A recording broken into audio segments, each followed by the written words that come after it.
This hearing will come to order. I thank my colleagues and Mr. Kennedy for being here today. Mr. Kennedy, congratulations on your nomination. Throughout this process, Mr. Kennedy, you have been accessible to members and staff on both sides of the aisle and have demonstrated strong commitment to fulfilling the responsibilities of this role. The Department of Health and Human Services oversees our nation's largest healthcare programs, providing coverage for nearly 2 in every 5 Americans. Improving Medicare, Medicaid, and CHIP, among other initiatives, presents challenges, especially in the face of a rapidly aging population, stubbornly high costs, and persistent barriers to access. However, this also provides us an opportunity to deliver bold, transformative solutions. As a committee, we share a commitment to advancing common sense, bipartisan policies that improve the delivery of health care in this country. This committee has worked to realign incentives in the prescription drug supply chain, to enhance access in rural communities, to expand the availability of telehealth and improve the broken clinician payment structure. Across these and other issues, I look forward to working with the administration to continue pursuing meaningful reforms that serve the American people more effectively and more efficiently. Too often, patients encounter a healthcare system that is disjointed and is a dysfunctional maze. Complex and bureaucratic chutes and ladders have become the norm. Meanwhile, even as healthcare spending climbs, outcomes across a range of conditions continue to decline. Mr. Kennedy, if confirmed, you will have the opportunity to chart a new and better course for the federal approach to tackling both the drivers and the consequences of our ailing healthcare system. Your commitment to combating chronic conditions that drive healthcare costs will be critical to our success. Prioritizing disease prevention and addressing the factors that fuel conditions such as diabetes, cardiovascular disease, metabolic disease, Alzheimer's disease, COPD, and cancer will save lives, reduce costs, and build a healthier, stronger country. Private sector breakthroughs from groundbreaking cancer medications to curative gene therapies also offer hope. But misguided government initiatives and market volatility risk eroding American leadership in life-saving R&D. Your advocacy for healthcare transparency has the potential to empower consumers across the country, promoting competition to enhance quality while cutting excessive spending for patients and for taxpayers. Today's hearing will provide a forum to hear more about your vision, particularly for the federal programs under this committee's jurisdiction. Mr. Kennedy, you represent a voice for an inspiring coalition of Americans who are deeply committed to improving the health and well-being of our nation.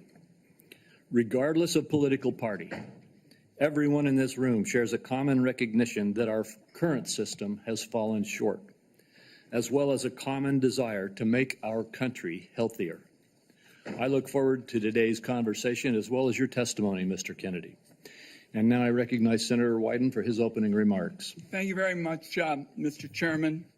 The question before the Finance Committee this morning is whether Robert F. Kennedy should be trusted with the health and well-being of the American people. Committee staff have examined thousands of pages of statements, books, and podcast transcripts in a review of his record. The receipts show that Mr. Kennedy has embraced conspiracy theories, quacks, charlatans, especially when it comes to the safety and efficacy of vaccines. He has made it his life's work to sow doubt and discourage parents from getting their kids life-saving vaccines. It has been lucrative for him and put him on the verge of immense power. This is the profile of someone who chases money and influence wherever they lead, even if that may mean the tragic deaths of children and other vulnerable people. Now, Mr. Kennedy is fond of saying he's not making recommendations about whether parents should vaccinate their children. He's just asking questions and giving people choices. It's a slippery tactic to dodge any real responsibility for his words and actions.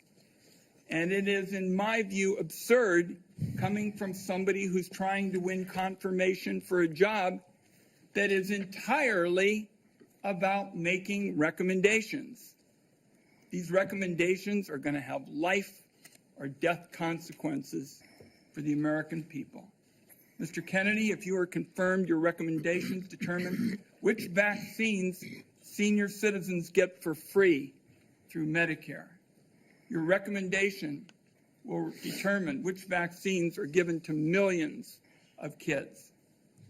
Peddling these anti-vaccine conspiracy theories as our chief health officer is going to endanger the lives of kids and seniors across the nation. Just look at what happened when Mr. Kennedy inserted himself into an anti-vaccination crisis in the island nation of Samoa. He traveled there himself to push his views and pour fuel on the fire of a measles outbreak that began due to low vaccination rates. In the end, 83 Samoans died, mostly kids, from a disease that is easily preventable. Americans cannot afford to import this experiment to our great nation. On other healthcare matters, from abortion to universal healthcare, Mr. Kennedy has changed his views so often it is nearly impossible to know where he stands on so many of the basic issues that impact Americans' daily lives. In a gobsmacking statement of irresponsibility, in November 2023, Mr. Kennedy said that he wanted to pause infectious disease research for 8 years. Mr. Kennedy has indicated he's open to restricting access to the abortion medication mifepristone, which remains a primary target of the Republican crusade against reproductive freedom. I took this on back in 1990 when I chaired the first congressional hearing on the topic.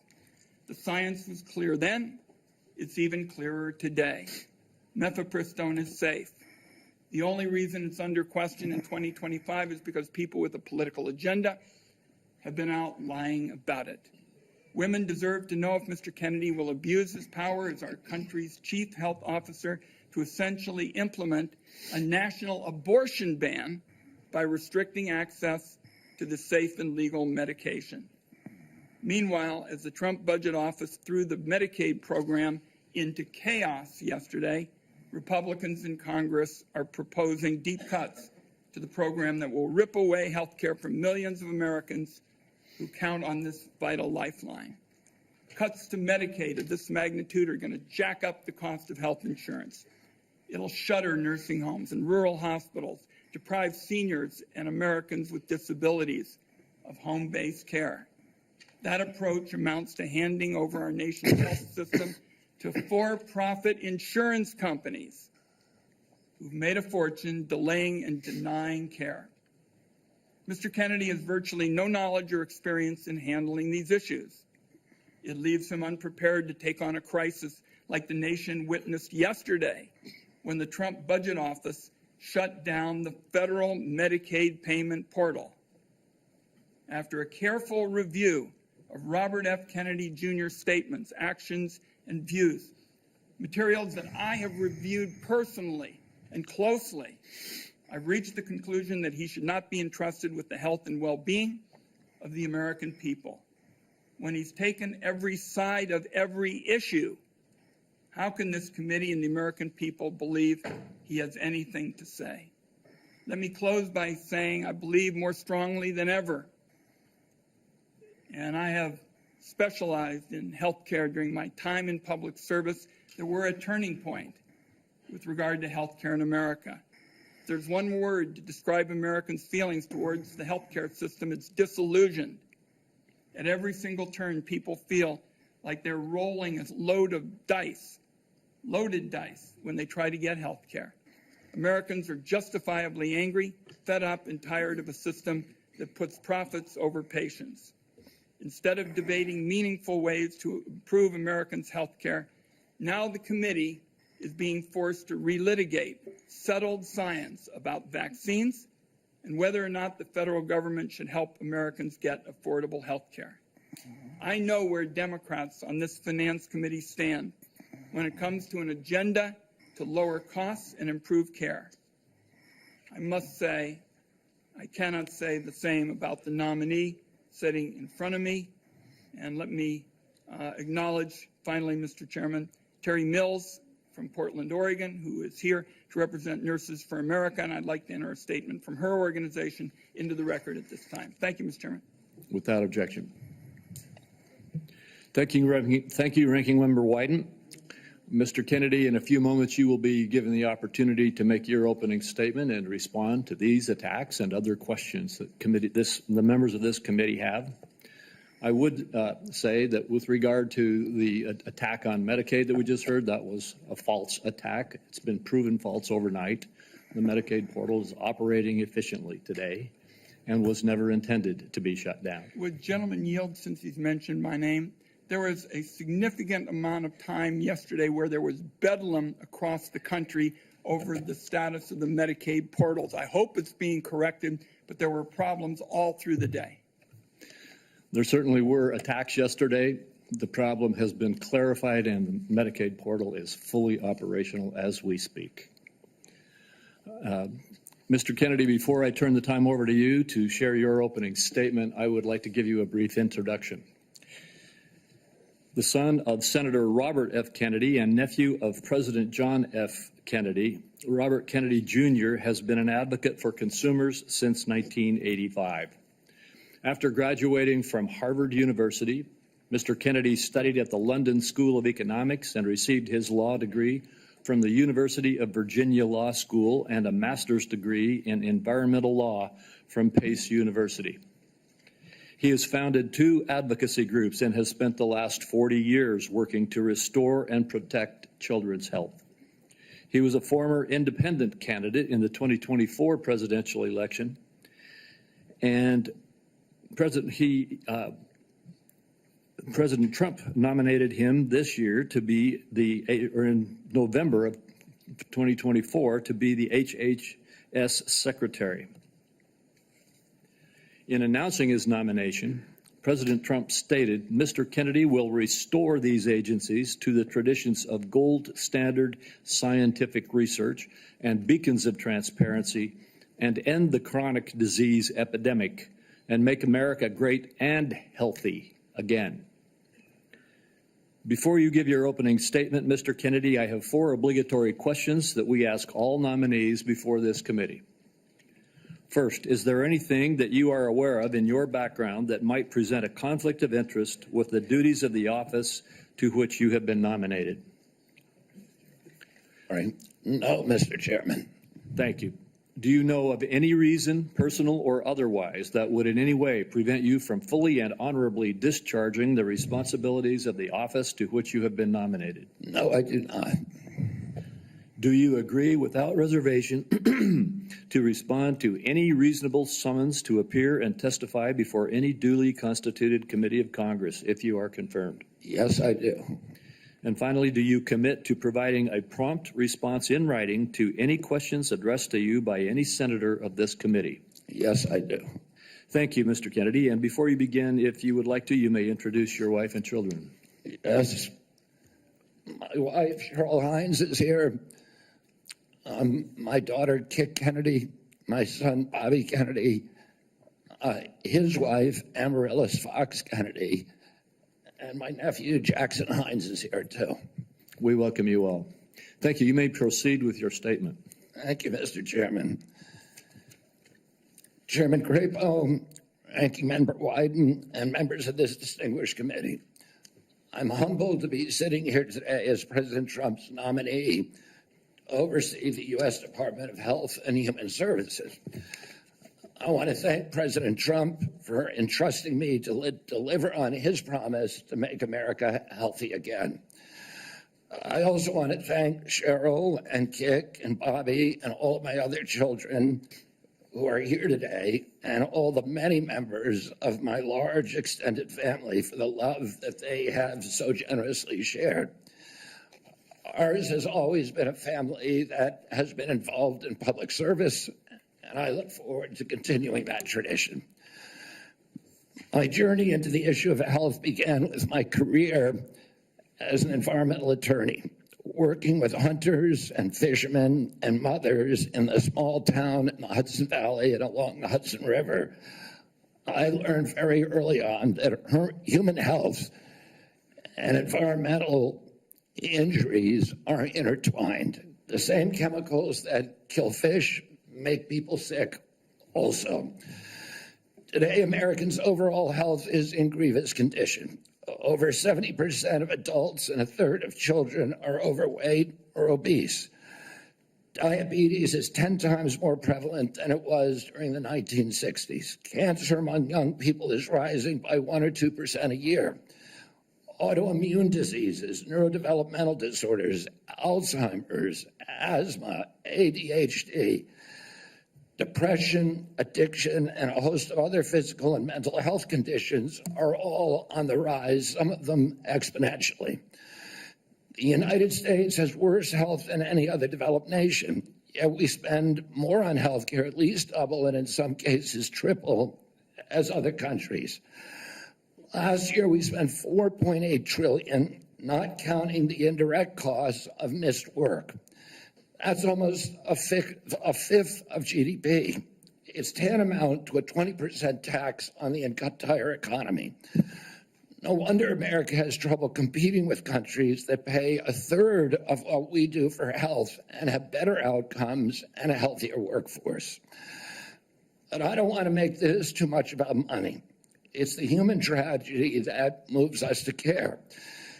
President Trump has promised to restore America's global strength and to restore the American dream, but he understands we can't be a strong nation when our people are so sick. A healthy person has 1,000 dreams. A sick person has only one. Today, over half of our countrymen and women are chronically ill. When I met with President Trump last summer, I discovered that he is more than just concerned for this tragic situation, but genuine care.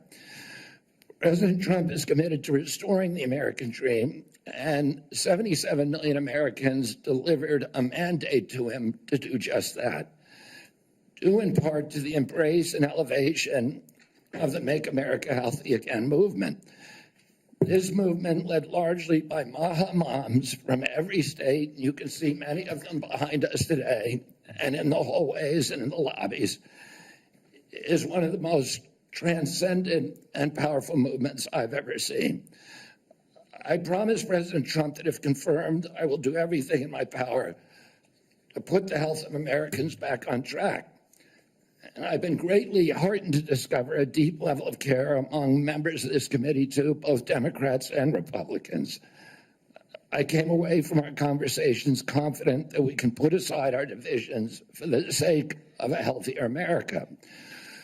For a long time, the nation has been locked in a divisive healthcare debate about who pays. Well, when healthcare costs reach 20%, there are no good options, only bad ones. Shifting the burden around between government and corporations and insurers and providers and families is like rearranging deck chairs on the Titanic.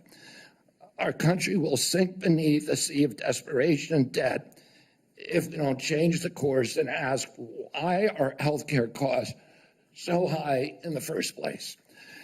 The obvious answer is chronic disease. The CDC says 90% of healthcare spending goes toward managing chronic disease, which hits lower income Americans the hardest. The president's pledge is not to make some Americans healthy again, but to make all of our people healthy again. There is no single culprit in chronic disease. Much as I have criticized certain industries and agencies, President Trump and I understand that most of their scientists and experts genuinely care about American health. Therefore, we will bring together all stakeholders in pursuit of this unifying goal. Before I conclude, I want to make sure the committee is clear about a few things. News reports have claimed that I'm anti-vaccine or anti-industry. I am neither. I am pro-safety.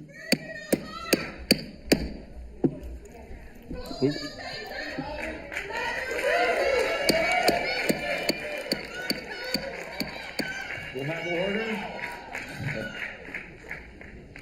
Please proceed, Mr. Kennedy. I am pro-safety. I worked for years to raise awareness about the mercury and toxic chemicals in fish, and nobody called me anti-fish. And I believe that that vaccines play a critical role in healthcare. All of my kids are vaccinated. I've written many books on vaccines. My first book in 2014, the first line of it is, I am not anti-vaccine, and the last line is, I am not anti-vaccine. Nor am I the enemy of food producers. American farms are the bedrock of our culture, of our politics, of our national security. I was a 4-H kid, and I spent my summer working on ranches. I went to work with our farmers. I want to work with our farmers and food producers to remove burdensome regulations and unleash American ingenuity. MAHA simply cannot succeed without a partnership, a full partnership of American farmers. In my advocacy, I've often disturbed the status quo by asking uncomfortable questions. Well, I'm not going to apologize for that. We have massive health problems in this country that we must face honestly. And the first thing I've done every morning for the past 20 years is to get on my knees and pray to God that he would put me in a position to end the chronic disease epidemic and to help America's children. That's why I'm so grateful to President Trump for the opportunity to sit before you today and seek your support and partnership in this endeavor. I will conclude with a promise. The members of this committee, to the President, and to all the tens of millions of parents across America, especially the moms, who have propelled this issue to center stage. Should I be so privileged as to be confirmed, we will make sure our tax dollars support healthy foods. We will scrutinize the chemical additives in our food supply. We will remove financial conflicts of interest from our agencies. We will create an honest, unbiased, gold standard science at HHS, accountable to the President, to Congress, and to the American people. We will reverse the chronic disease epidemic and put the nation back on the road to good health. Thank you. Thank you, Mr. Kennedy. Mr. Kennedy, I will begin. Each of us will have 5 minutes to ask you questions, and then at the conclusion of the hearing, if there are further questions, there will be an opportunity for those questions to be submitted to you, and I ask that you respond to them promptly. Mr. Kennedy, you have emphasized the importance of nutrition in preventing and managing chronic disease, improving health outcomes, and reducing health costs. I share your interest in the relationship between our diet and our well-being. And if confirmed, I look forward to partnering with you on those efforts.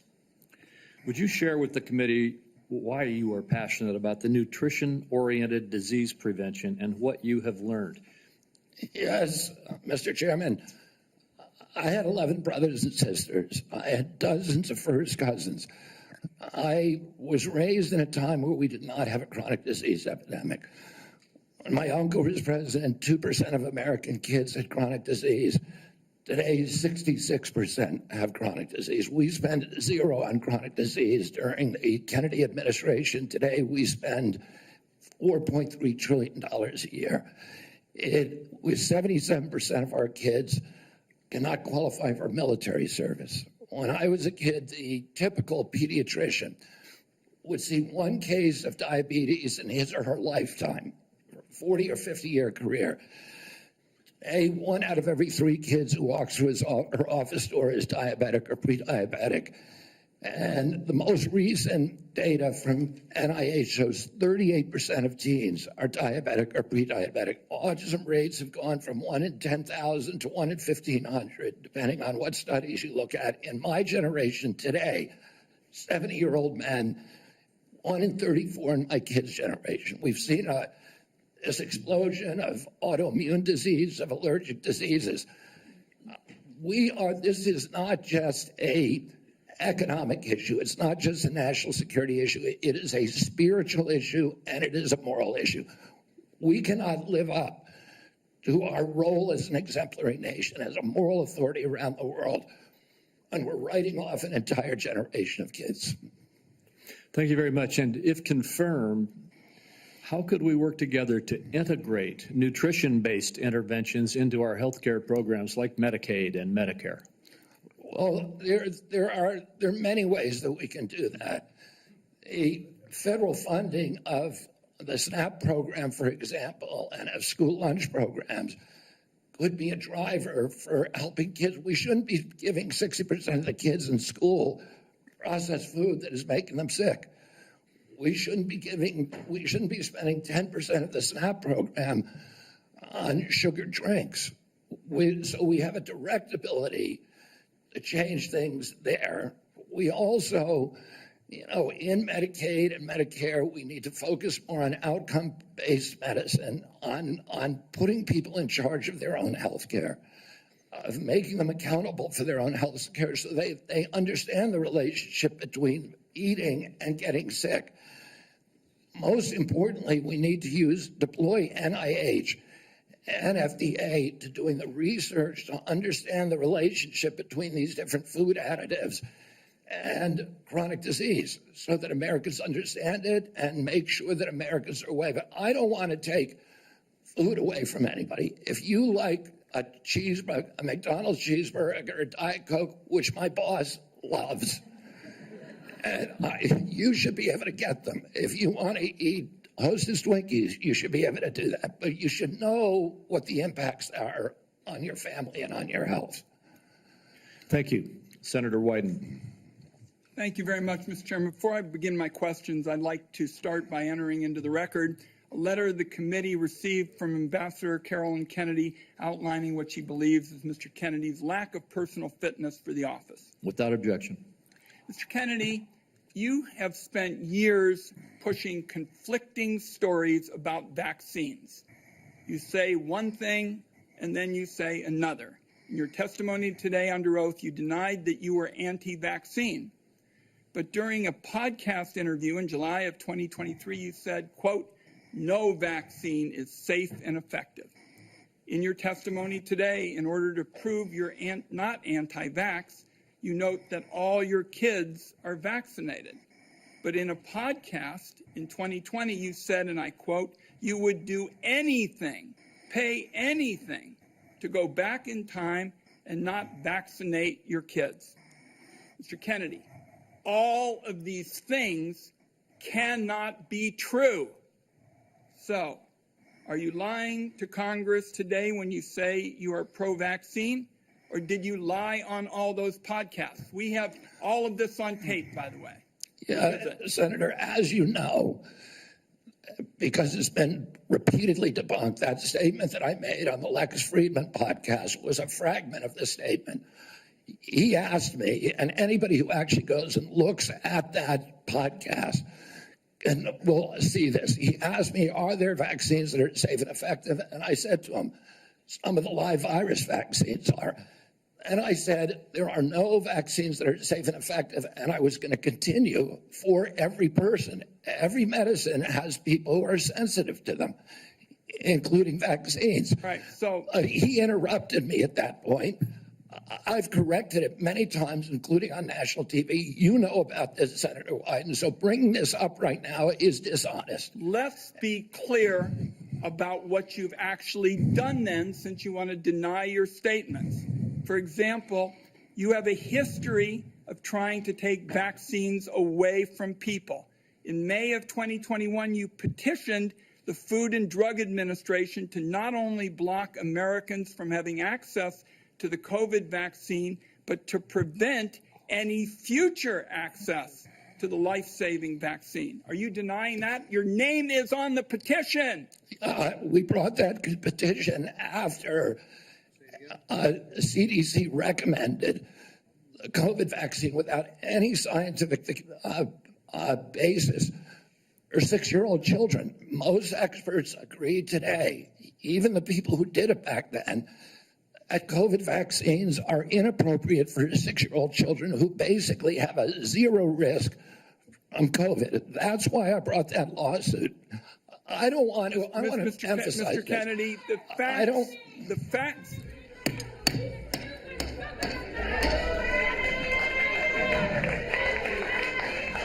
The committee will be in order.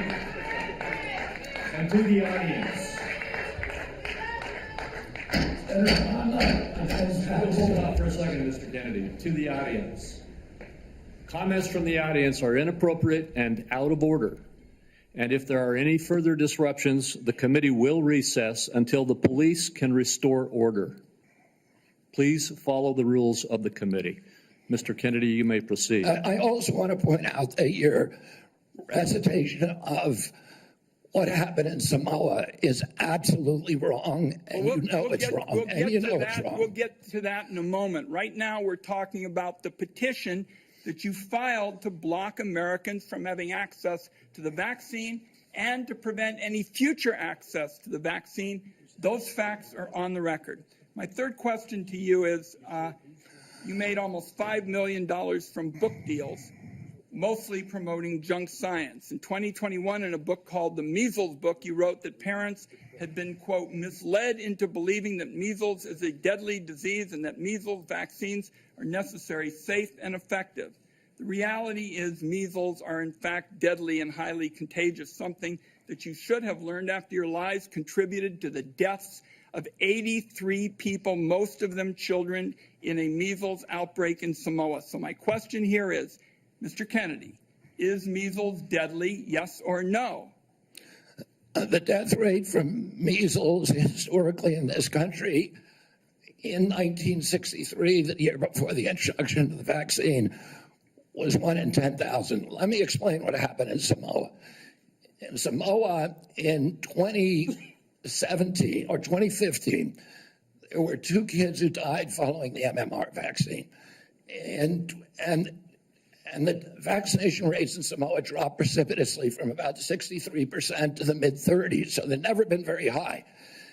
And in 2018, 2 more kids died following the MMR vaccine, and the government of Samoa banned the MMR vaccine. I arrived a year later when vaccination rates were already below any previous level. I went there, nothing to do with vaccines. I went there to introduce a medical informatics system that would digitalize records in Samoa and make health delivery much more efficient. I never gave any public statement about vaccines. You cannot find a single Samoan who will say, I didn't get a vaccine because of Bobby Kennedy. I went in June of 2019, the measles outline. A single Samoan who will say, I didn't get a vaccine because of Bobby Kennedy. I went in June of 2019. The measles outbreak started in August. Oh, clearly I had nothing to do with the measles. Not only that, Mr. Kennedy, Senator, if you let me finish, Senator. You have had some time. If you let me finish, Senator, if you let me finish, there are 83 people died when the tissue samples were sent to New Zealand. Most of those people did not have measles. We don't know what was killing them. The same outbreak occurred in Tonga and Fiji, and no extra people died. There were 7 measles outbreaks in the 13 years prior to my arrival. I just would like to get my time back. The nominee wrote a book saying that people had been misled into believing that measles is a deadly disease. He's trying now to play down his role in Samoa. That's not what the parents say. That's not what Governor Green says. It's time to make sure that we blow the whistle on actually what your views are. At least we're starting. We need to move Senator, on. I support the measles vaccine. I support the polio vaccine. I will do nothing as HHS secretary and makes it difficult or discourages people from taking either of those Anybody vaccines. who believes that ought to look at the measles book you wrote saying parents have been misled into believing that measles is a deadly disease. That's not true. We need to move on. Senator Grassley. Welcome. I'm going to do like I did in my office. I'm just going to make some points to you. I got about 7 I want to quickly get done. And then at the end, I'm going to ask if you disagree with anything I say and then address those things you disagree with. I'll make sure I save time for you to do that. A key responsibility of each member of Congress is oversight. Oversight allows us to hold bureaucrats accountable to the rule of law, and it helps keep faith with taxpayers. I expect HHS to provide timely and complete responses to congressional oversight. Number 2, PBMs, something you and I discussed in our office. I've been working to hold pharmacy benefit managers accountable in order to lower prescription drug prices. I expect you to work with us to hold PBMs accountable, and that may even asking your support for legislation that's before the Congress. Drug pricing. Senator Durbin and I have for a while been trying to get a bill passed that requires price disclosures on TV ads for prescription drugs.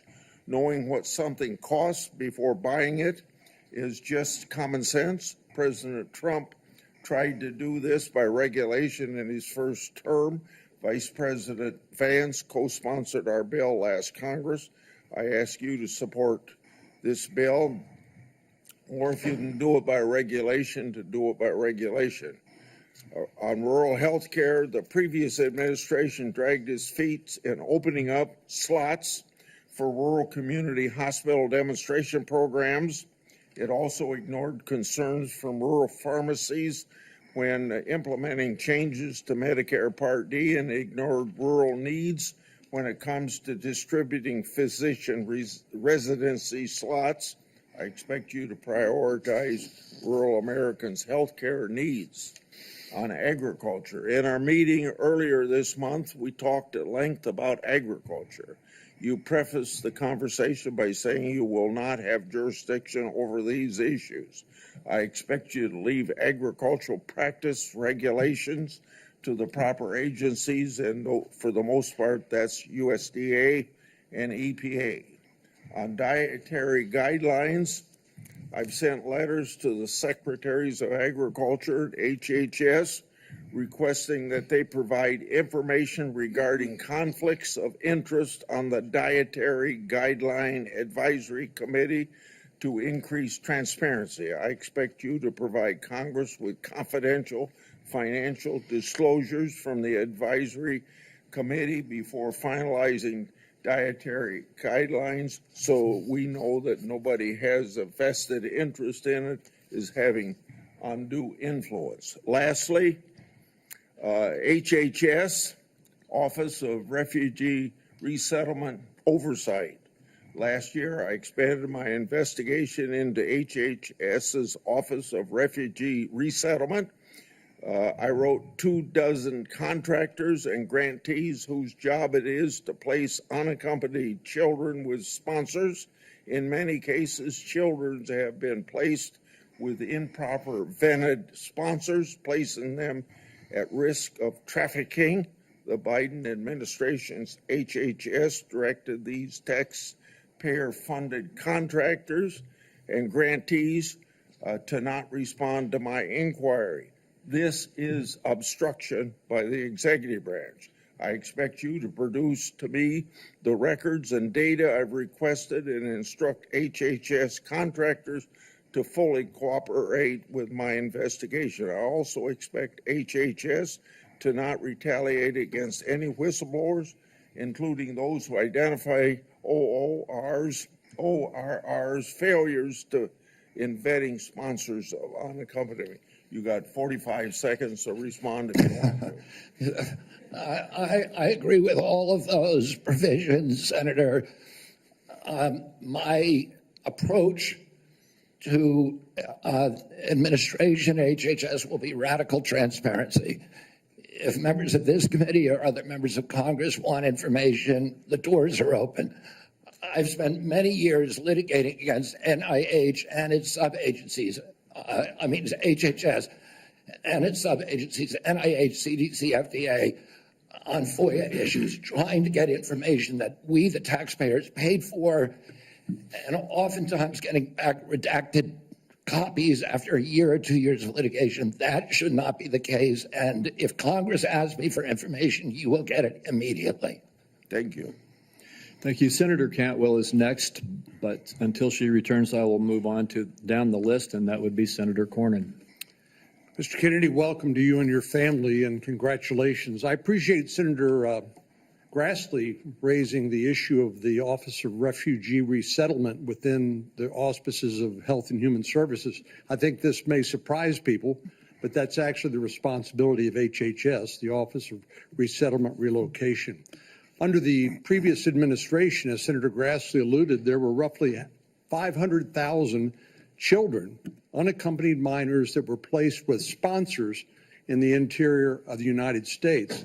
The previous administration took the position that it was not the federal government's responsibility once these children were placed with these sponsors. But the New York Times, in a series of investigative stories, pointed out that tens of thousands of these children, when they tried to follow up and find out how they were doing, whether they were going to school, whether they were being trafficked or abused, there was no answer, and they took the position it was not their responsibility. So I look forward to working with you to find those children and to make sure that they're not being abused.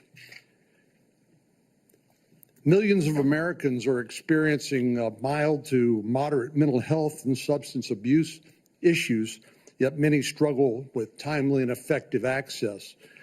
Primary care physicians are most likely to be seeing these individuals as opposed to a specialist, and it makes it important that these individuals, primary care physicians, be trained in patient-centered care, which would strengthen the integration of behavioral health care with primary care services. Is this something that you are concerned about, something you'd be willing to work with us on in order to implement?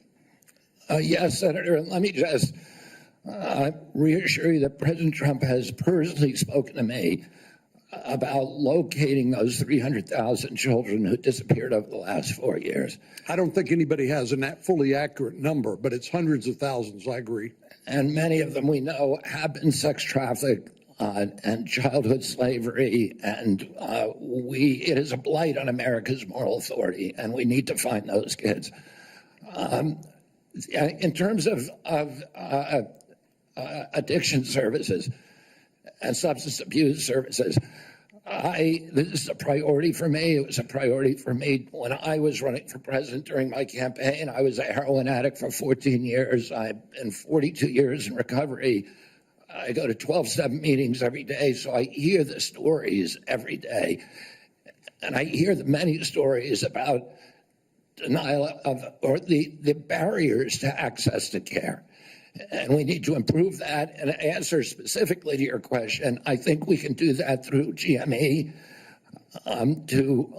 which is a program that is funded by HHS, that is the largest funder for medical school students.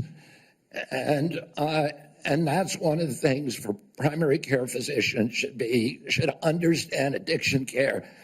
Addicts almost always go through a cycle where there is a moment where they hit periodic bottoms where they're ready to go into treatment.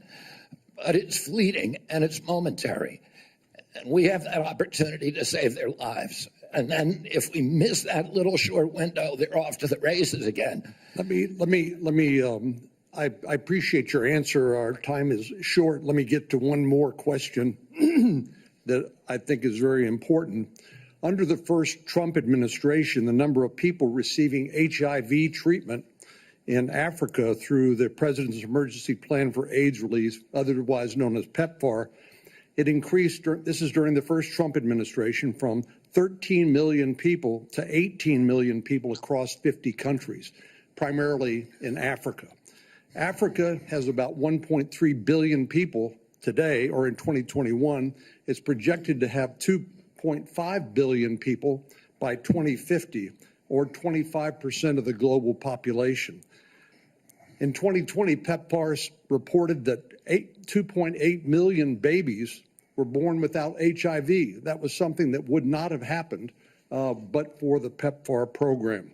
So it has simply been one of the most successful public health programs in the world and saved approximately 26 million lives. Failure to continue this program, in my view, would risk ceding that leadership to adversaries like China.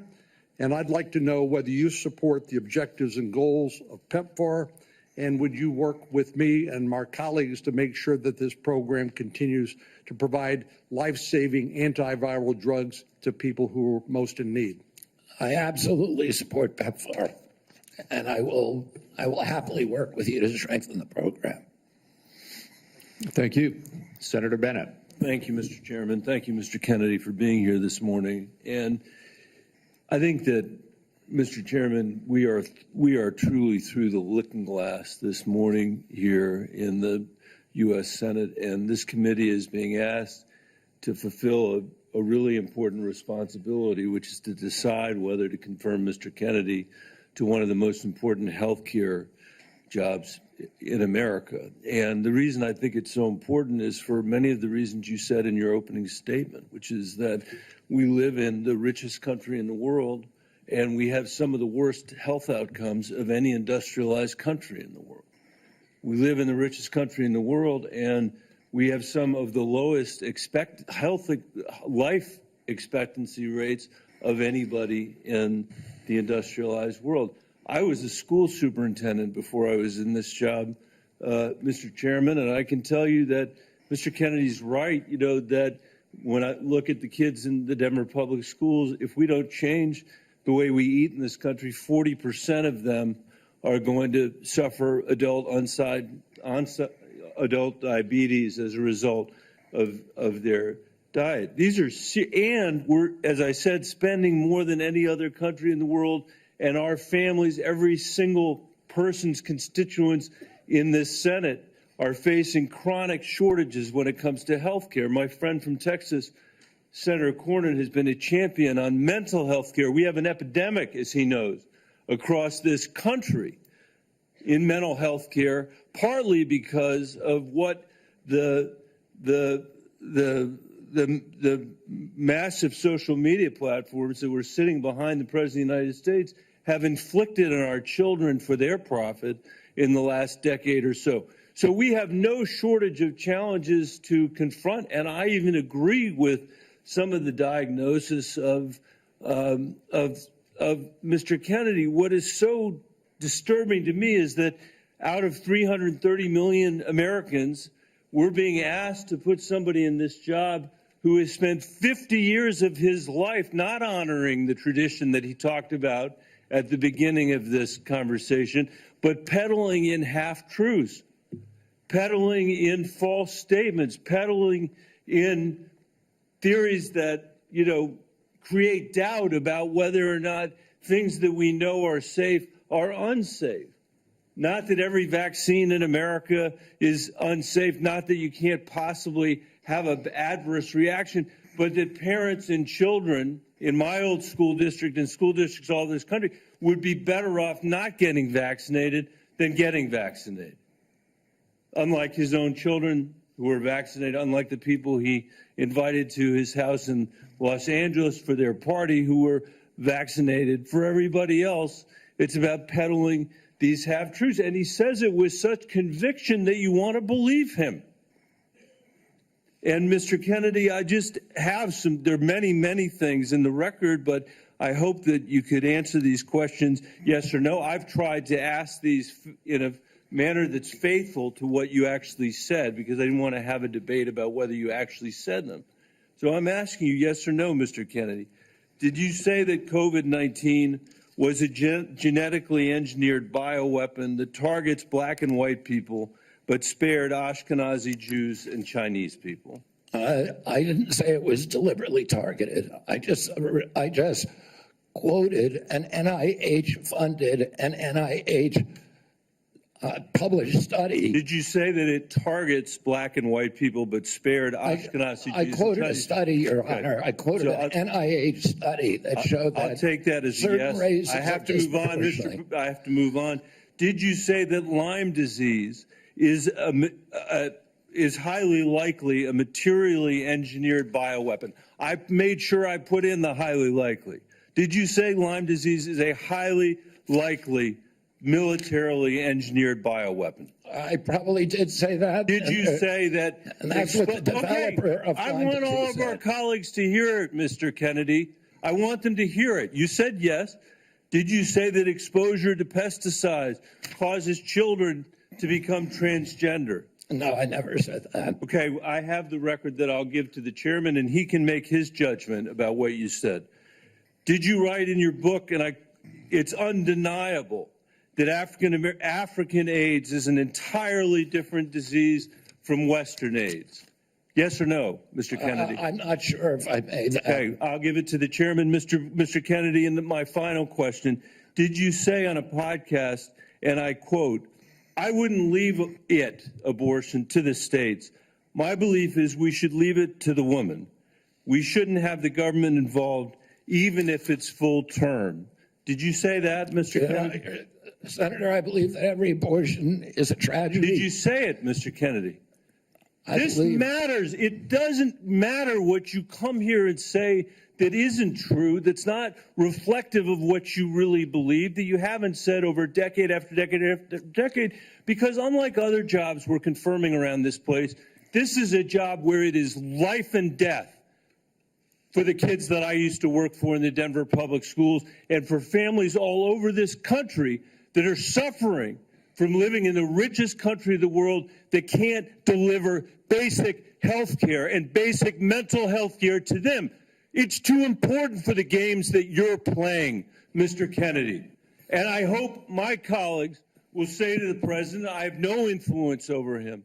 I hope my colleagues will say to the president, out of 330 million Americans, we can do better than this. Thank you. We need to move on.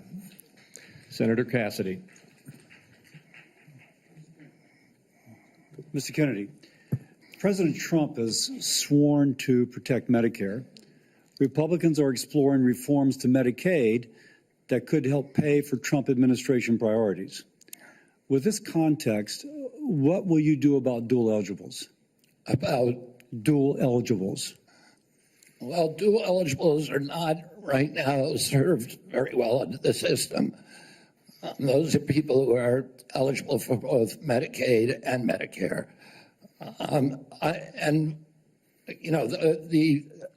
I suppose my answer to that is to make sure that the programs are consolidated, that they're integrated, and the care is integrated. I look forward to working with you, Dr. Cassidy, on making sure that we take good care of people who are Thank you. dual eligible. And how do you propose that we integrate those programs? Does Medicare pay more, Medicare pay less, Medicaid pay more, Medicaid pay less? How do we do that? Well, I'm not exactly sure because I'm not in there. I mean, it is difficult to integrate them because Medicare is under fee-for-service. It's paid for by employer taxes. Medicaid is fully paid for by the federal government, and it's not fee-for-service. So I do not know the answer to that. I look forward to exploring options with you. Republicans, again, are looking at ways to potentially reform Medicaid to help, pay for President Trump's priorities, but to improve outcomes. What thoughts do you have regarding Medicaid reform? Well, Medicaid is not working for Americans, and it's specifically not working for the target population. Most Americans, like myself, I'm on Medicare Advantage, and I'm very happy with it. Most people who are on Medicaid are not happy. The premiums are too high. The deductibles are too high. The networks are narrow. The best doctors will not accept it in the best hospitals. And particularly, Medicaid was originally designed for a target population of the poorest Americans. has now been dramatically expanded.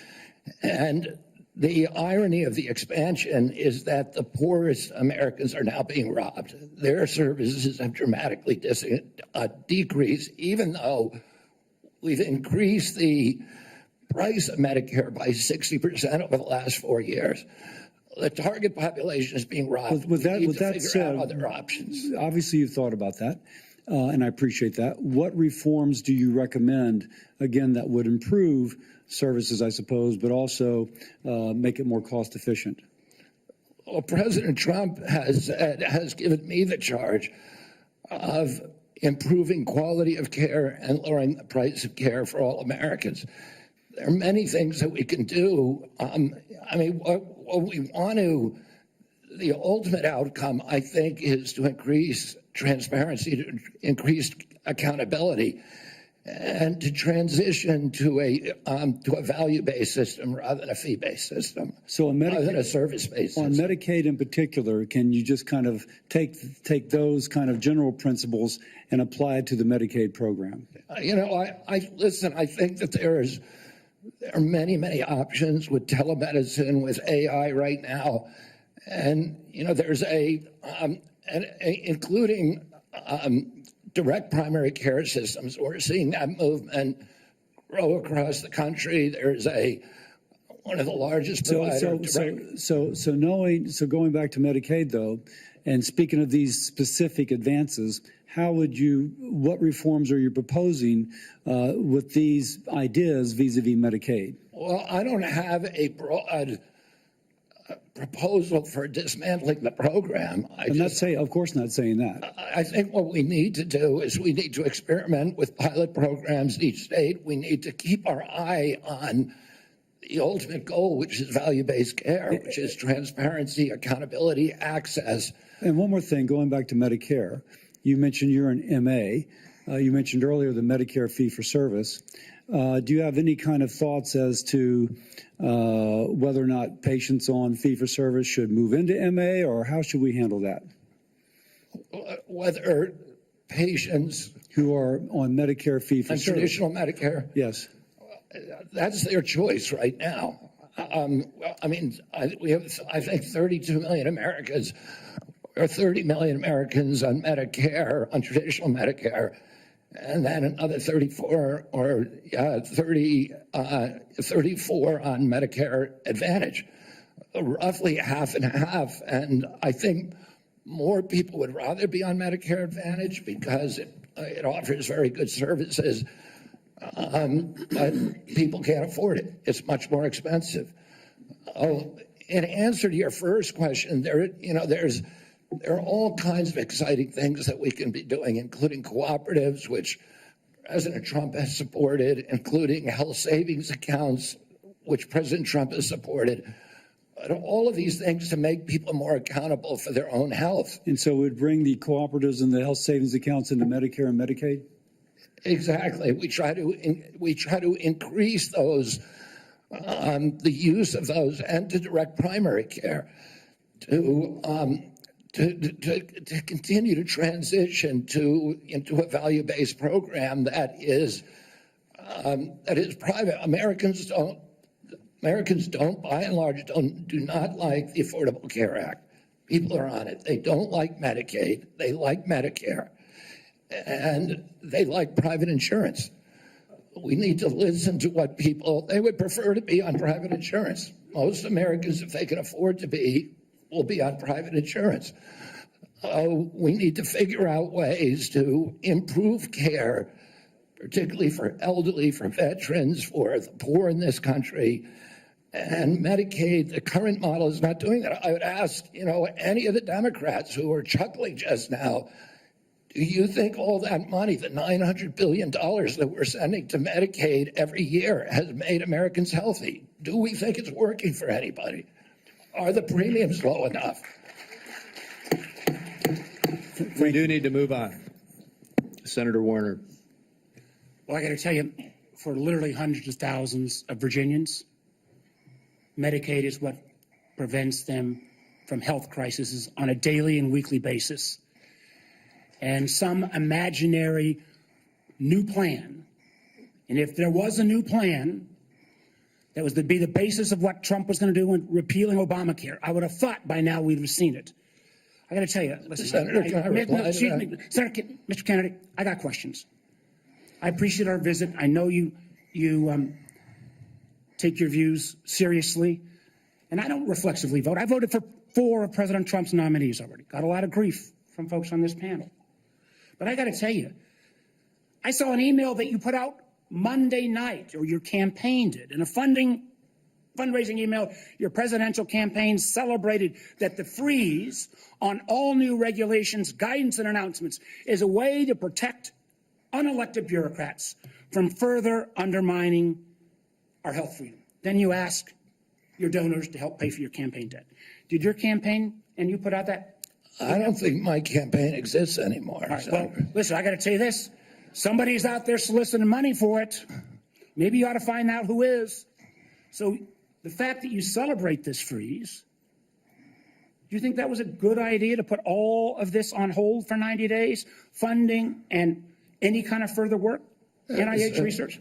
As Chairman Crapo pointed out. I'm not asking for, I love Mike Crapo. I'm asking you. You're up very, very important position. As he pointed out, Senator, the portals that were closed were not closed as a result of the Trump administration. Let me just tell you, I'd like you to explain, excuse me, sir, I'd like you to explain to a domestic violence center in Richmond that's saying because this freeze they may have to close down where those battered women to go. Or a rural nonprofit I've got in the Shenandoah Valley who's saying that freeze is going to potentially shut down their ability to operate. So I guess if you deny or don't know what your campaign's sending out, you don't know if you raised a lot of money Monday night. I'm saying that the Trump administration you don't know if you raised a lot of money. The Trump administration has made clear that it does not want to freeze benefits for any Americans under Medicaid or Medicare, and I do not want to dismantle Medicaid. The freeze is affecting beyond Medicare and Social Security. I would hope you would have known that to be able to answer some of this. Now, you've said publicly you want to immediately get rid of 600 NIH workers on day one. When we had our meeting, you said you actually like to get rid of 2,200 people from HHS. Which offices are you going to start cutting and riffing these 2,200 workers from? Senator, there's 200 political appointees that are changed during every administration. So if you got rid of those 200 political appointees, you're not going to replace them with your political appointees? Well, President Biden... FDA, under the Biden administration, changed the rules for the chemical abortion drug and said you no longer need to see a physician. So if you have an ectopic pregnancy or all kinds of, don't even go anymore to see a physician. But they also changed an area that has been something that's been very particular. You've talked about a lot, and that's transparency. They changed the position and said, don't tell us if there's a side effect on this drug unless she dies.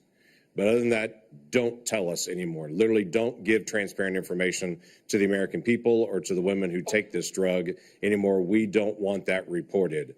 My question to you is, will FDA move to be able to actually give transparency to the American people and to say this drug is no different than any other drug? We don't to protect it just because it's political for some folks. People should know side effects on this drug, and there should be reporting. Yeah, I mean, it's against everything we believe in this country that patients or doctors should not be reporting adverse events. We need to know what adverse events are. We need to understand the safety of every drug, mifepristone and every other drug. And President Trump has made it clear to me that one of the things, he is not taking a position yet on mifepristone, a detailed position, but he's made it clear to me that he wants me to look at safety issues. And I'll ask NIH and FDA to do that. Thank you. Senator Whitehouse. Thank you, Chairman. Mr. Kennedy, I only have 5 minutes with you, and I've got a lot of experience with CMS, so you're just going to have to listen. 2 things. One, if you want to move from advocacy to public responsibility, Americans are going to need to hear a clear and trustworthy recantation of what you have said on vaccinations, including a promise from you never to say vaccines aren't medically safe when they in fact are, and making indisputably clear that you support mandatory vaccinations against diseases where that will keep people safe. You're in that hole pretty deep. We've just had a measles case in Rhode Island, the first since 2013, and frankly, you frighten people. 2, I want to air harms that Rhode Island has experienced from a remorseless, senseless CMS bureaucracy. CMS has for years maintained a reimbursement system that the bureaucracy could never explain, never justify, that persistently pays Rhode Island providers less than neighboring Massachusetts and Connecticut providers. A differential of 23 and 26% in our regional healthcare market. The Pending Ahead program can begin to remedy this, at least for value-based care, and it must. There has to be payment parity in the region. Rhode Island's healthcare system is bleeding out because we aren't paid what neighboring hospitals and doctors are paid. And the one act CMS took on this years ago was to make it worse. The CMS bureaucracy has also attacked one of the best accountable care organizations in the country, Rhode Island's Integra family doctors. Tried to throw them off the shared savings program because they said Integra years ago briefly fell 137 patients short of the 5,000 patients that ACOs need. CMS wouldn't listen until a court found that to be unjustified, likely illegal, irreparable harm to this high-performing ACO and its patients, and contrary to the public interest. That must stop. Last, CMS has refused to approve waivers granted elsewhere for Rhode Island from rules that are stupid for Medicare patients who are nearing the end of their days. Here's what families see. Granny is home dying. She needs to transfer to a nursing home, and Medicare insists on putting her 3 days and 2 nights in a hospital. Expensive, frightening to Granny and the family, and stupid. Granny's home dying and can't get palliative and curative care together. Inhumane and stupid. Granny's home dying and can't get home care if she can still get out into the yard or be driven to see the shore, to see Narragansett Beach, say, one more time, to recall childhood memories before she dies. Inhumane and stupid. Granny's home dying and the family's exhausted.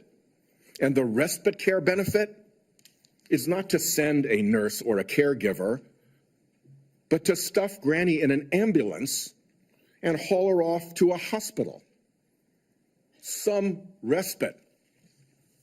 It's all expensive, frightening, inhumane, and stupid.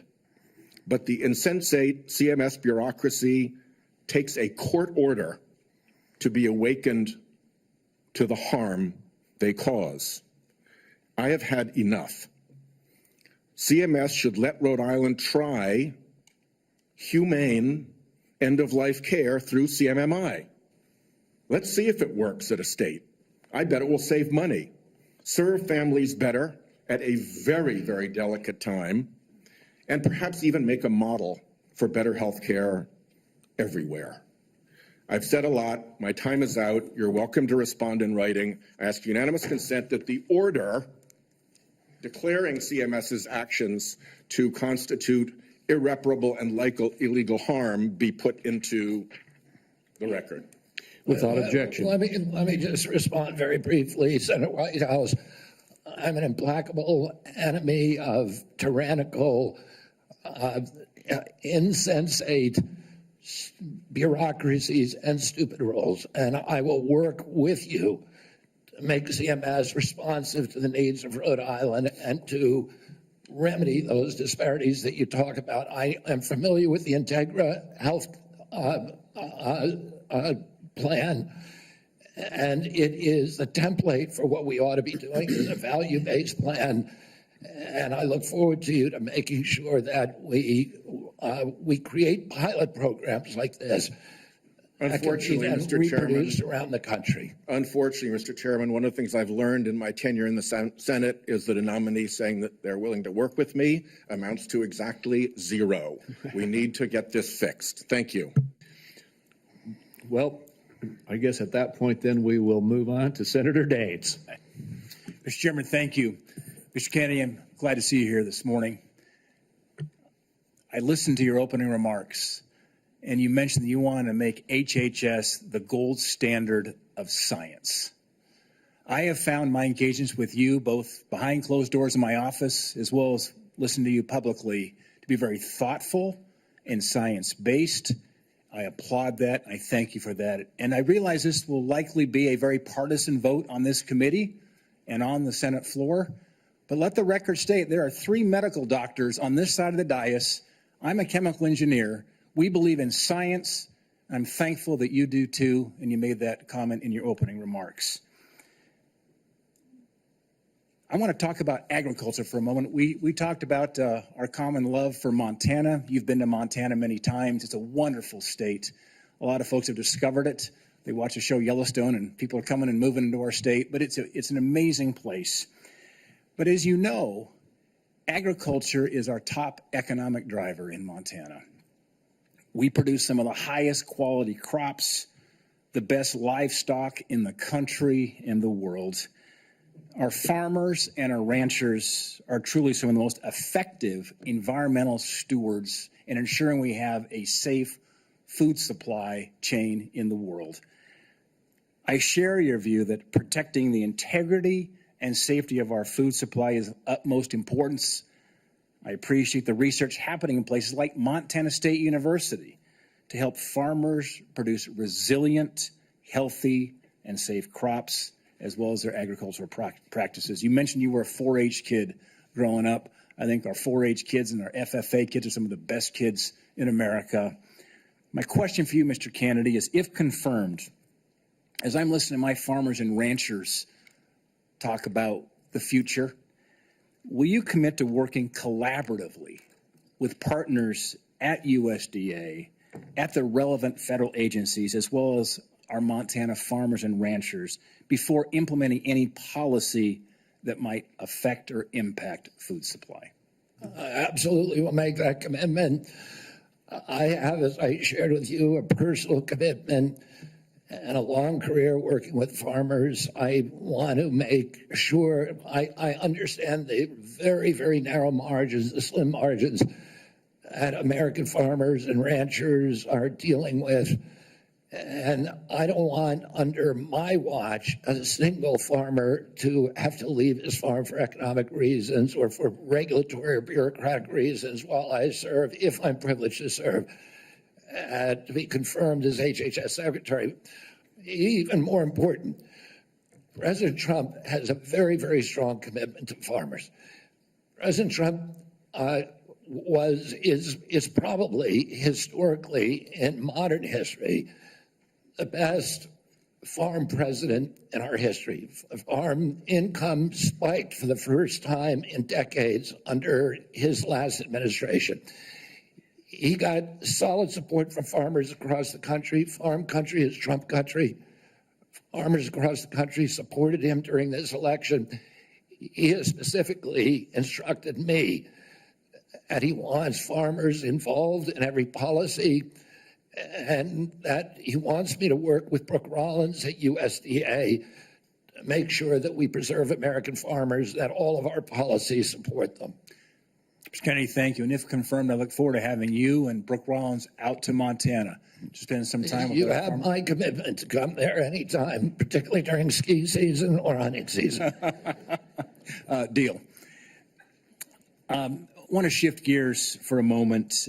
As we discussed in the meeting we had in my office, mifepristone was approved in 2000. The FDA has been under scrutiny and brought to court for failure to properly assess this drug, as well as subsequent deregulations Senator Langford described that have occurred over the past 25 years. Some of these deregulations included ending the requirement that these drugs be prescribed by a doctor, ending reporting requirements for adverse events, and allowing these pills to be obtained through the mail. In fact, the FDA's own prescribing label mentioned that 3 to 5% of women taking this drug end up in the emergency room. My question is, if confirmed as Secretary of HHS, will you commit to working with the FDA Commission to review these deregulatory actions that are threatening the safety of women? Sorry, Senator. As I said to Senator Langford, I think it's immoral to have a policy where patients are not allowed to report adverse events and where doctors are discouraged from doing that.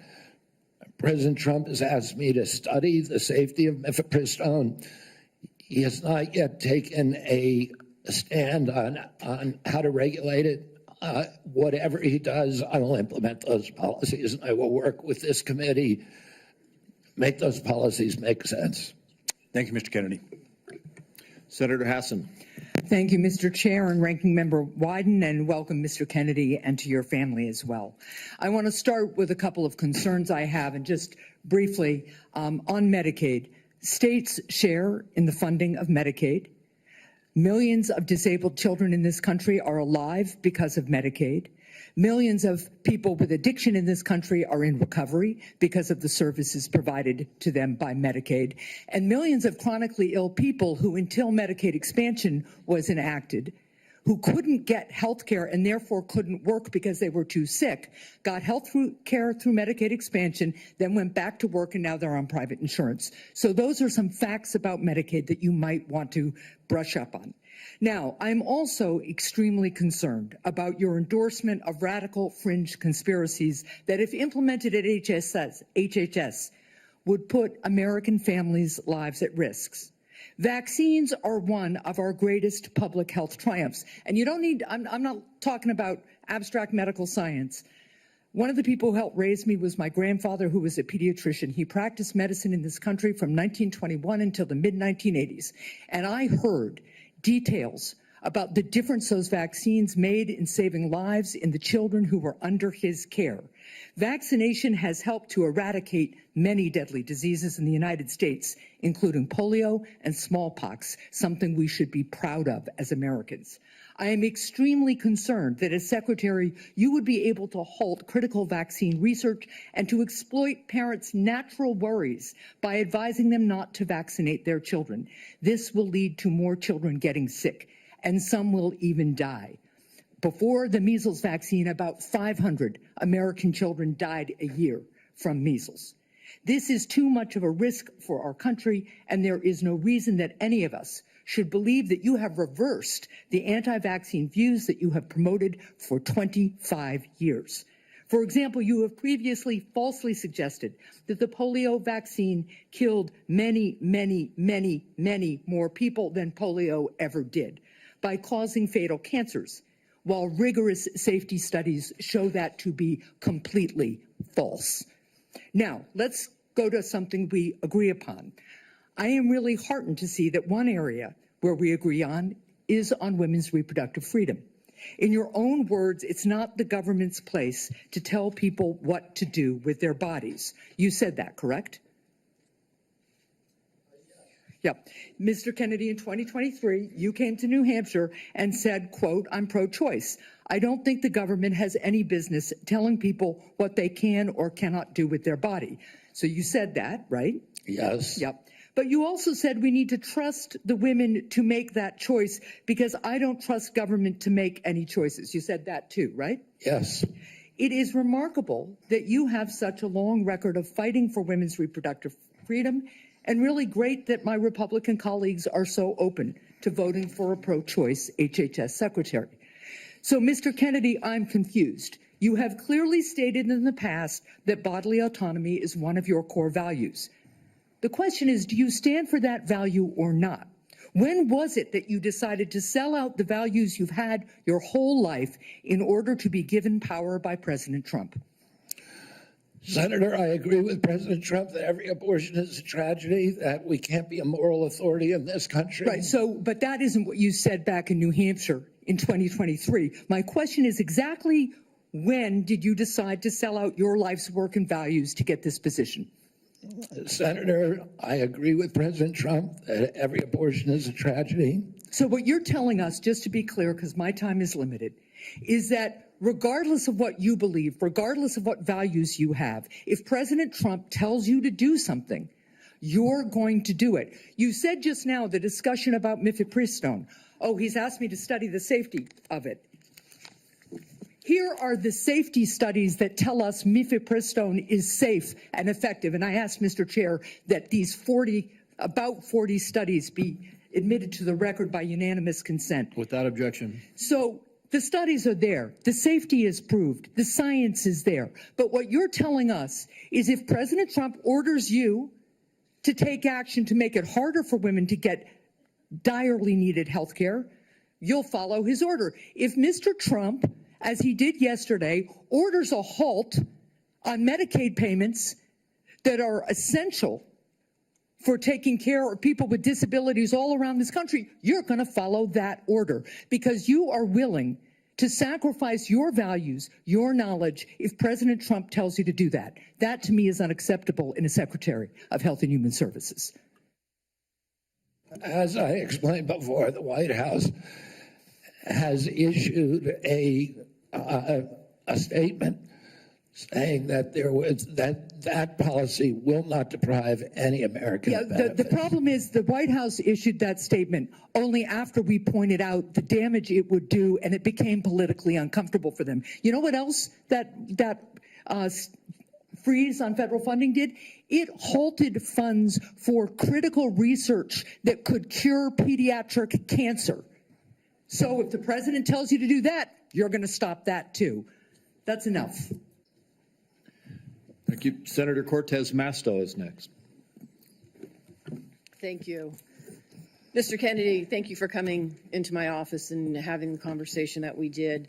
I appreciate your passion and your belief, and you've spent years really talking about the issues that matter to you, and I appreciate that. Let me ask you a couple of questions, though I just need some clarification. Right now, there's a 40-year-old law that requires hospital ERs accepting payment from Medicare to actually provide emergency care to patients. So let's say a woman experiencing a life-threatening condition like a heart attack goes to the ER. As a lawyer, you would agree that that federal law protects her right to emergency care, correct? Yes. So now a pregnant woman with life-threatening bleeding from an incomplete miscarriage goes to the ER. Let me rephrase that so you can hear. A pregnant woman with a life-threatening bleeding from an incomplete miscarriage goes to the ER, and her doctor also determines that she needs an emergency abortion. But she's in a state where abortion is banned. You would agree also as an attorney that federal law protects her right to that emergency care, correct? I don't know. I mean, the answer to that is I don't know if the state bans Well, let me ask you this as an attorney. Doesn't federal law preempt state law? The federal Constitution does. Sometimes not every federal law preempts state laws. It could be unconstitutional. I'm not trying to be evasive, let me Senator. ask you this. I'm just telling you I don't know the I answer appreciate to that that. question. But what authority do you have over this as the director of HHS? What authority do I have? Yeah, to enforce the law. In what regards? To make sure that a hospital that receives payment from Medicare is ensuring that they're providing the necessary emergency care to patients when they present. I don't- It's actually the EMTALA law. So what authority as HHS director do you have with respect to EMTALA? My understanding is that I have budgetary power and that it's pretty much limited to that. But if you tell me I have another authority, I don't even think that Well, let me tell you, we you have do. a law enforcement branch at HHS. Actually, you do, and that's CMS. CMS actually investigates complaints of EMTALA violations, as well as the Health and Human Services Inspector General, who, by the way, was just recently fired by Donald Trump. So you will be enforcing EMTALA laws, and it's important that you understand their impact and don't play politics with the patient presenting at the ER based on a position that this administration has taken. Let me ask you another question. When we met in my office, you said about lowering drug prices, that when Big Pharma price gouges, the American people suffer. I think we both agree on that. And I think you're sincere in your belief that you want to reduce prices for Americans, correct? Yes. Yeah. The Inflation Reduction Act empowered Medicare to negotiate prescription drug prices. It penalizes drug companies for price hikes above inflation, and it caps seniors' out-of-pocket drug costs, along with reducing insulin prices to $35 per month. But your future boss, Donald Trump, on his first day in office, revoked President Biden's executive order that actually directed the health secretary to examine ways to reduce drug prices and improve access to innovative therapies for the American people. And unfortunately, Republicans in Congress want to repeal the Inflation Reduction Act, which means reversing all of those things that we worked on to lower prices for Americans.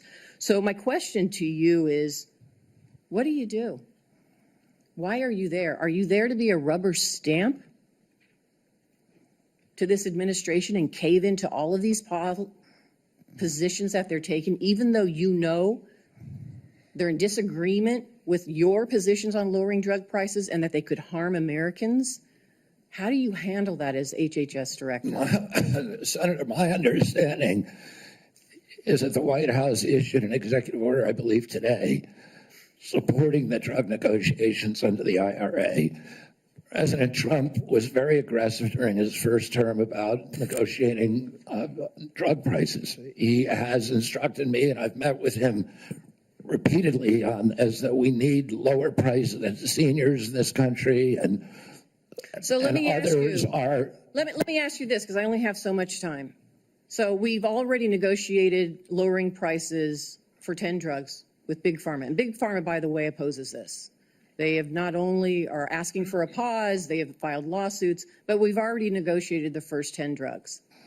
And we want to expand it to the next 10 to 15 that the Biden administration has put forward. Would you agree and continue that path of really mandating that Big Pharma come to the table and negotiate drug prices for Medicare so we can lower those prices for Americans? My understanding is that the executive order that was issued today, which I haven't seen, but I've read a summary. Well, let me ask you this then, because you keep citing the Trump administration and you're just going to follow what they say. Is that what you're doing? You're just a rubber stamp for them in this position? So anybody, so it doesn't matter that you're before us. It could be anybody coming before us as long as they're a rubber stamp for this administration and disregarding your beliefs and what you think. I guess my question to you is, if it really is fundamental to what you believe, how do you live with that? How do you address those issues as you're moving forward, knowing that it's going to harm Americans? Yeah. You want me to answer the question? No, I'm asking you. Okay. President Trump has asked me to end the chronic disease epidemic and make America healthy again. And I'm in a is that unique the only reason why position. you're at HHS? Is that the only reason why then you're at the HHS, to address that one issue? President Trump has asked me because I'm in a unique position to end that. And that is what I'm doing. And if we don't solve that problem, Senator, all of the other disputes we have about who's paying, and whether it's insurance companies, whether it's providers, whether it's HMOs, whether it's patients or families, all of those are moving deck chairs around on the Titanic. Our ship is sinking. Our 60% increase in Medicaid over the past 4 years is the biggest budget line now, and it's growing faster than any other. And no other nation in the world has what we have here. No other nation has a chronic disease. We have the highest chronic disease burden of any country in the world. We had, during COVID, we had 16% of the COVID deaths in a country. We only have 4.2% of the world's population. We had a higher death count than any country in the world. And when CDC was asked why, they said it's because Americans are the sickest people on earth. The average person who died from COVID, American, had 3.8 chronic diseases. This is an existential threat economically, to our military, to our health, to our sense of well-being. And it is a priority for President Trump. And that's why he asked me to run the agency. And if I'm privileged to be confirmed, that's exactly what I'll do. Senator Barrasso. Thanks so much, Mr. Chairman. Mr. Kennedy, thank you for taking time to visit with me in my office prior to today's hearing to talk about a lot of the important issues affecting health care in my home state of Wyoming as well as the nation. I appreciate your willingness to serve our country. During our meeting, we discussed the challenges that health care providers and patients are facing in rural America. Financial obstacles facing rural hospitals, workforce shortages, issues of OBGYN, and then new regulations that are painful that have come out of the Biden administration are hurting our ability to provide nursing home staffing. So let me start, if I could, with rural hospitals and the closures of hospitals like that. There are a lot of challenges facing hospitals in rural communities and frontier areas. We have 33 hospitals in Wyoming. 26 are really located in various locations, often hard to get to. Weather impacts them. 6 of the hospitals are at risk of closing. 2 are at immediate risk of closing in the next 2 years.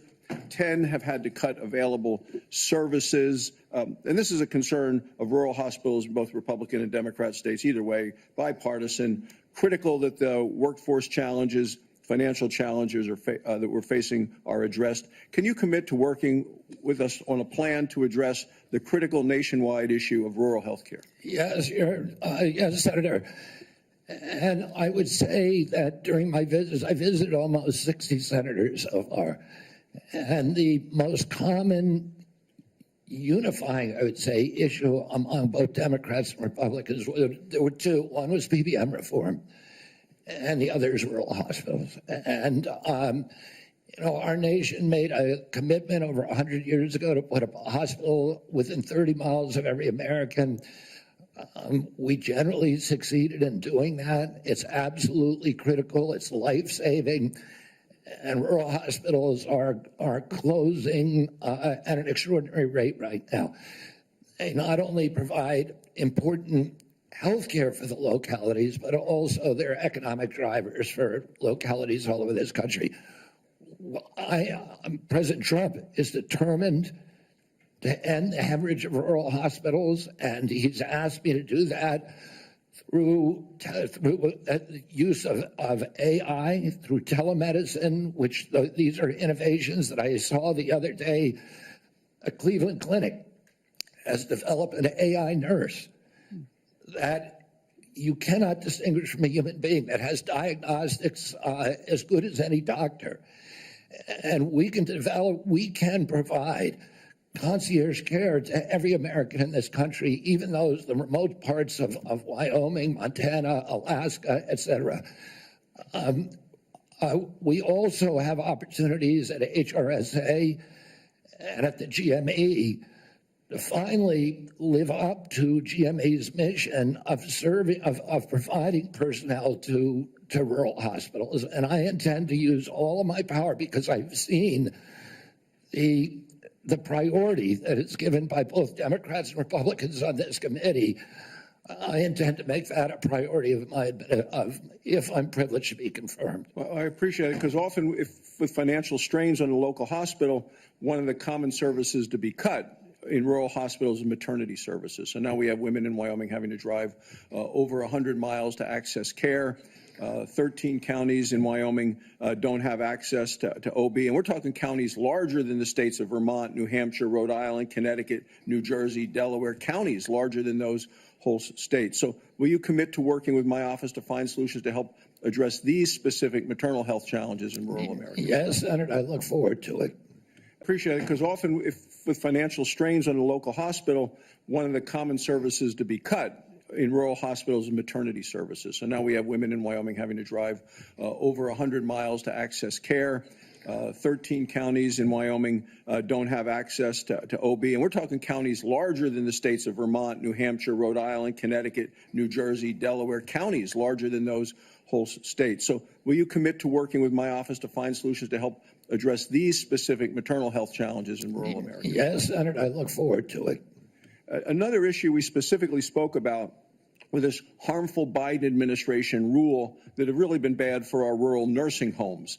And it's a rule that would triple the registered nurse requirements in nursing homes. This is going to lead, there just aren't enough registered nurses in our state to be able to comply with this.